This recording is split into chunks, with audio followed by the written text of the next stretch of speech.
Live. Bonjour à tous et bienvenue à ce second mini-midi de l'urbanisme, une initiative de la Maison de l'urbanisme du Brabant Wallon. Alors, il s'agit pour rappel d'un débat en direct et en ligne avec un acteur de l'aménagement du territoire du Brabant Wallon. Un rendez-vous d'une quinzaine de minutes que vous pourrez désormais retrouver un vendredi sur deux sur notre page Facebook et LinkedIn. Un débat dans lequel également vous pouvez interagir, donc n'hésitez pas à poser vos questions, on les relayera si elles sont pertinentes. Cette semaine, on a le plaisir d'accueillir Sébastien Lemaître. Alors Sébastien, bonjour. Bonjour Xavier. Sébastien est architecte partenaire au sein du bureau Montois Partenaires Architectes. C'est l'un des bureaux les plus importants en Wallonie, et l'un des plus actifs pardon, en Wallonie et particulièrement en Brabant-Wallon. Sébastien, on vous remercie tout d'abord d'avoir remplacé Jean-Mathieu qui a eu un empêchement de dernière minute. Donc, on va faire ce débat avec vous. On va commencer avec une question un peu toute simple. Montois, dans quel domaine vous êtes principalement actif aujourd'hui? Notre domaine principal d'activité, c'est la construction de logements. Effectivement, on est très actif en Brabant Wallon, dans la province de Namur également, enfin à Namur en particulier, et à Bruxelles aussi, puisque nous sommes localisés à Bruxelles.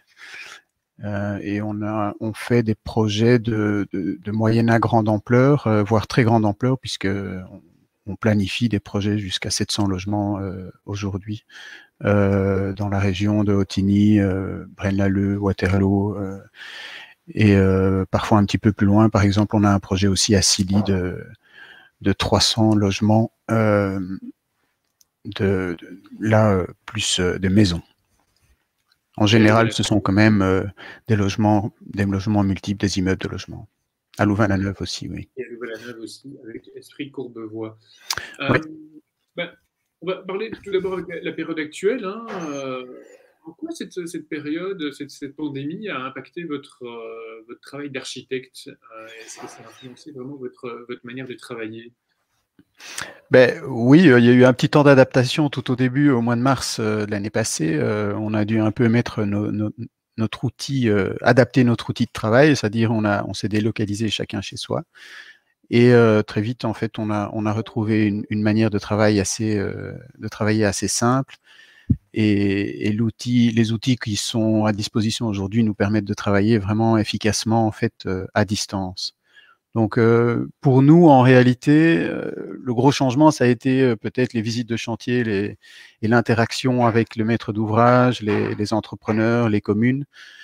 Mais au sein du bureau même, on a très vite pu retravailler normalement et assurer les différentes demandes importantes que nous avons continué à avoir durant l'année 2020 et 2021 qui arrive maintenant.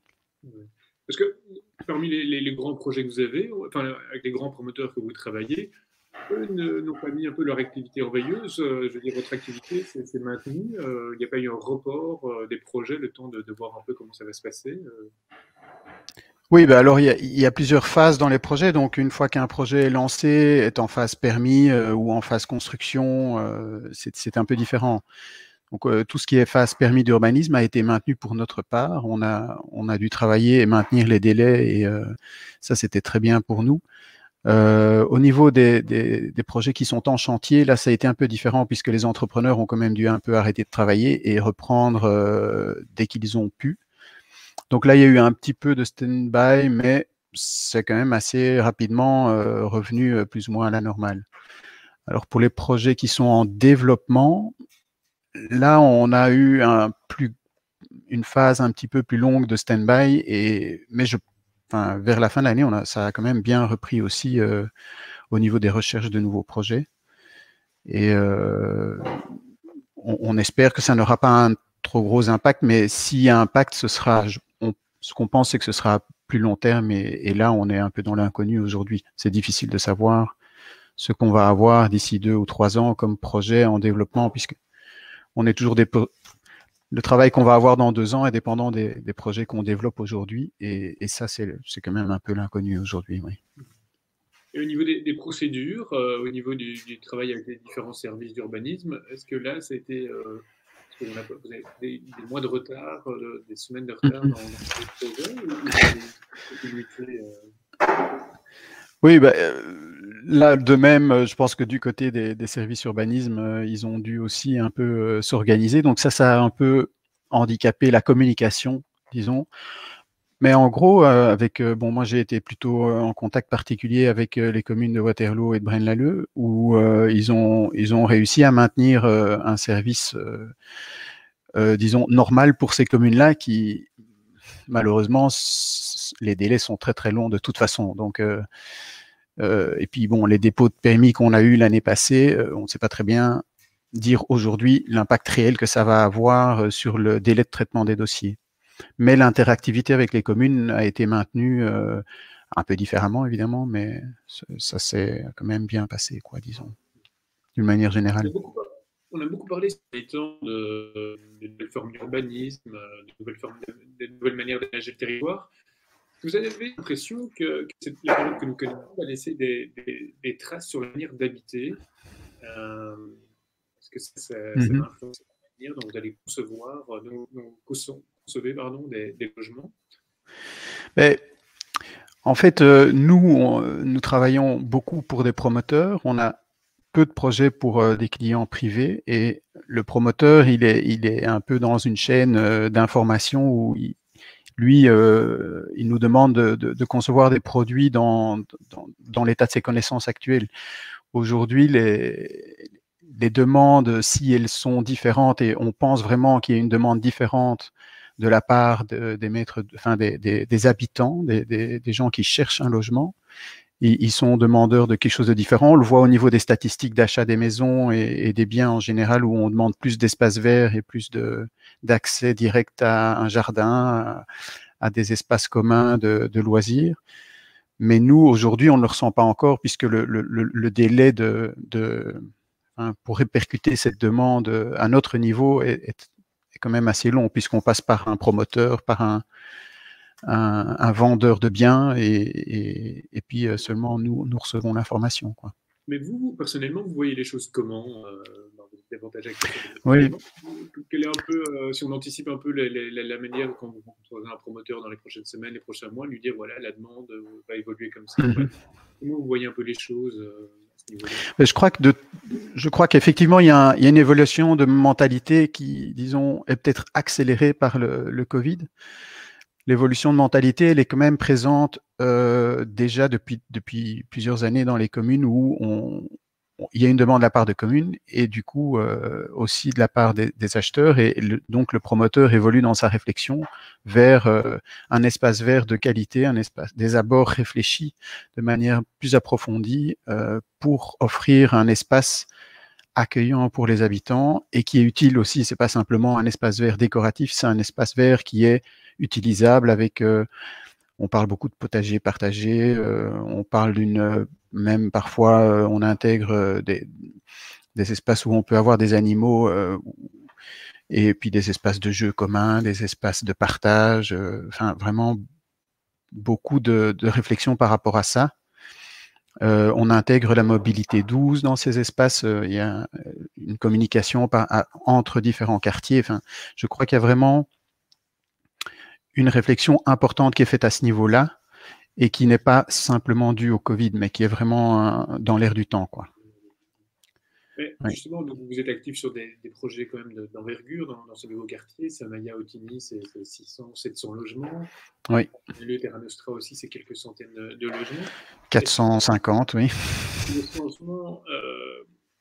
Est-ce que cette période actuelle, est-ce que vous avez encore la possibilité de changer ce que vous avez imaginé, conçu ces derniers mois, ces dernières années pour ces différents projets? Est-ce que vous allez les adapter en fonction des besoins actuels, que ce soit le télétravail, que ce soit ce besoin d'espace? Est-ce qu'il y a encore moyen de changer ce projet? Oui, mais de nouveau, c'est un peu dans l'air du temps, mais bon, là, je crois qu'il y a vraiment une réflexion qui entre, en tout cas au sein des bureaux d'architecture et dans le nôtre certainement, il y a toujours eu un peu une volonté de mettre des espaces communs à disposition dans ce genre de grands projets.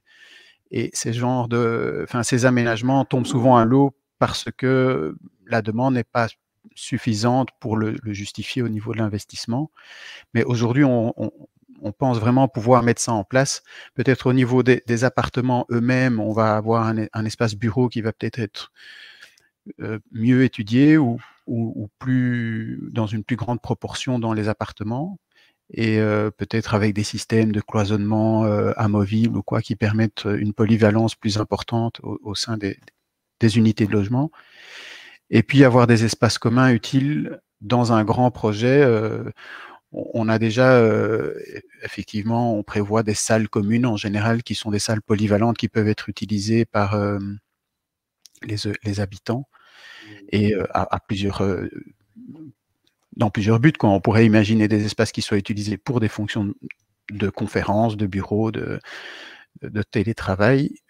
Et en même temps, dans les week-ends, quand ils ne sont pas utilisés pour ces fonctions-là, on peut les utiliser pour des petites fêtes, soit d'habitants, soit entre habitants, soit des fêtes familiales et des choses comme ça, quoi.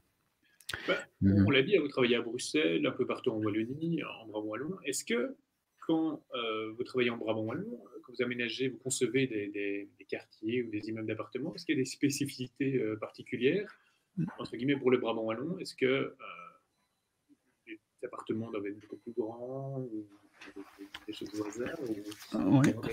Est-ce que une identité brabançonne, on va dire, dans la conception de l'appartement? Bah, oui, il est évident qu'on ne va pas faire la même chose en Brabant wallon que dans le Hainaut ou des choses. Enfin, mais même au sein du Brabant wallon, il y a des spécificités parce que il y a des communes qui demandent des surfaces d'appartements bien définies ou d'une taille minimum, comme Braine-l'Alleud par exemple, et où on doit faire des appartements d'une taille assez grande, ce qui est bien pour 130 même, enfin ça dépend comment on calcule la surface. Mais dans les autres communes, on n'a pas ce genre d'imposition, mais évidemment, la clientèle cherche tout de même des appartements de dimension assez grande ou des maisons, des maisons moyennes assez confortables. Mais évidemment, dans le cadre où on développe un projet dans son entièreté, on va quand même essayer d'avoir une offre globale qui répond à plein de demandes différentes, hein. Donc, on doit répondre à des jeunes couples qui ont un budget limité. On doit pouvoir répondre aussi à des personnes âgées qui quittent leur maison et qui veulent un bien plus petit. Donc, ça, c'est valable pour tous les endroits. Mais évidemment, ici, on a une proportion moyenne d'appartements qui est plus élevée, quoi, de dimension d'appartements qui est assez élevée. D'une manière générale, le logement de demain, au niveau des appartements, vous le voyez un peu comment? On parle beaucoup de logements qui seront plus petits, connectés, qui seront peut-être dans des bâtiments, des immeubles réversibles ou qu'on peut adapter en fonction des besoins. Je ne sais pas si vous avez une définition, une vision à ce niveau-là. Oui, ben, connecté, oui, ça c'est sûr. On évolue énormément vers de la vidéo dans tous les coins, de l'hyperconnectivité pour tous les appareils qui équipent les maisons.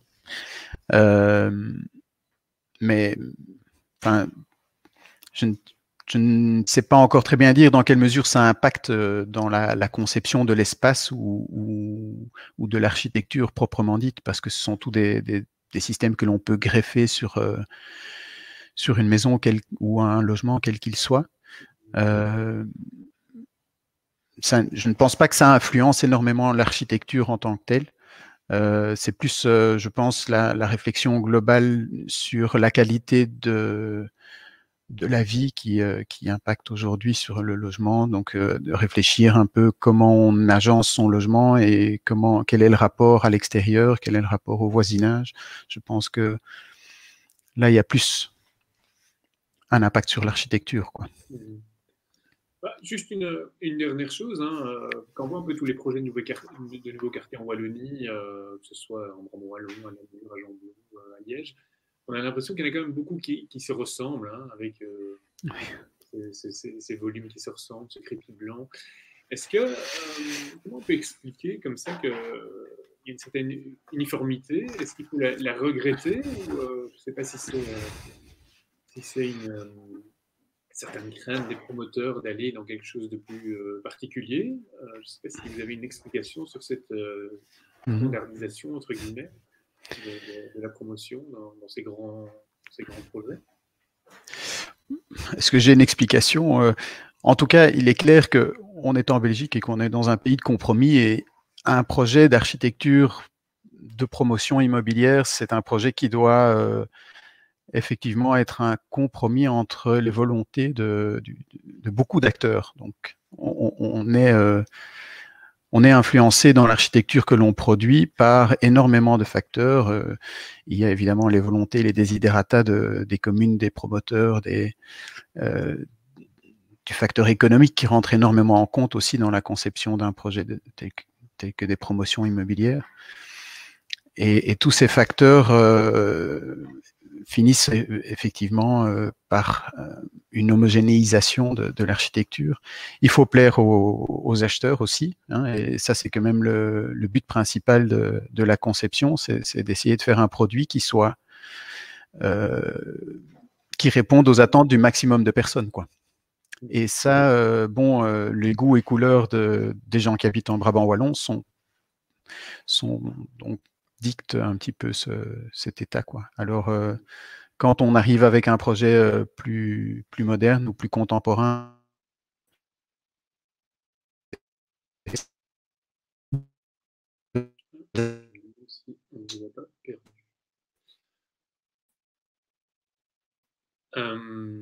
Bon, ben, on n'entend plus Sébastien Lemaître. Donc, de toute façon, on était en train de clôturer, de terminer ce débat. Merci à tous de nous avoir suivis. On se retrouve la semaine prochaine pour une nouvelle édition de ces mini-midi. Sébastien, je crois que je ne sais pas si on vous retrouve ou pas, si vous oui, m'entendez. Ah ben voilà, j'ai une coupure, c'était un peu effectivement. permis de clôturer. Ben, merci à vous pour ces interventions, Sébastien.